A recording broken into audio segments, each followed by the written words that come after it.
முதலமைச்சர் விஜய் நாளை தொடங்கி வைக்க இருந்த சிங்கப்பெண் அதிரடிப்படை திட்டத்தின் தொடக்க விழா ஒத்திவைக்கப்பட்டுள்ளதாக தகவல் வெளியாகியுள்ளது. இதுகுறித்து கூடுதல் தகவல்களை தருகிறார் செய்தியாளர் கதிரவன். கதிரவன், வணக்கம்.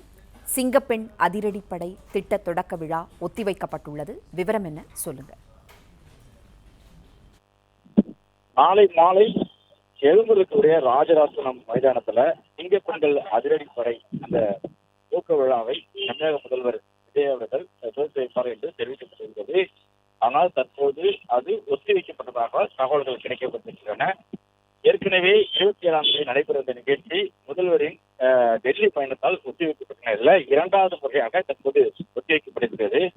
புதிய டிஜிபி குறித்தான அறிவிப்பு நாளை வர இருக்கிற காரணத்தினால இந்த விழாவானது ஒத்திவைக்கப்பட்டதாக தகவலானது கிடைக்கப்பட்டிருக்கிறது. ஏற்கனவே இந்த டிஜிபி ரேஸ்ல 3 அதிகாரிகள் இருந்தார்கள். தற்போது தேர்தல் ஆணையத்தால் நியமிக்கப்பட்டிருக்கிற சந்தித்தா ரத்தோர் மற்றும் மகேஷ்குமார் அகர்வால் மற்றும் ராஜு ஆகிய 3 நபர்கள் இந்த டிஜிபி தேர்வில் இருந்தார்கள். நாளை இதற்கான அதிகாரப்பூர்வ அறிவிப்பானது வர இருப்பதனால இந்த நிகழ்வானது தற்போது ஒத்திவைக்கப்பட்டதாக தெரிவிக்கப்பட்டிருக்கிறது. ராஜரத்னம் மைதானத்துல நாளை நடைபெறக்கூடிய இந்த நிகழ்வுக்காக ஒத்திகை நிகழ்வுகளாம் நடைபெற்றது.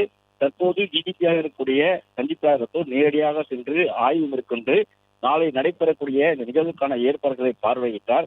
இதற்காக சோஃபாக்கள் மற்றும் அந்த காவல்துறை அதிகாரிகளுடைய அணிவகுப்பு நிகழ்வுகள், அதே போல அந்த சிங்கப்பெண்களுக்காக வாகனங்கள் 3 பொலேரோ வாகனங்கள் போன்றவையெல்லாம் தயார் செய்யப்பட்டு அதற்கான நிகழ்வுகளாம் நடைபெற்ற நிலையில தற்போது கிடைக்கப்பட்ட தகவலின் அடிப்படையில டிஜிபி நாளை அறிவிக்கக்கூடிய காரணத்தினாலும் ஒத்திவைக்கப்பட்டதாக தகவல் கிடைக்கப்பட்டிருக்கின்றன. மகேஷ்குமார் அகர்வால் அவர்கள் நாளை டிஜிபியாக தேர்வாக வாய்ப்பு இருப்பதாகவும் தகவல்கள் கிடைக்கப்பட்டிருக்கிறது. பிளே ஸ்டோர் மற்றும் ஆப் ஸ்டோரில் இருந்து பாலிமர் செயலியை QR கோடு மூலம் பதிவிறக்கம் செய்யுங்கள். செய்திகளை உடனுக்குடன் பெறுங்கள்.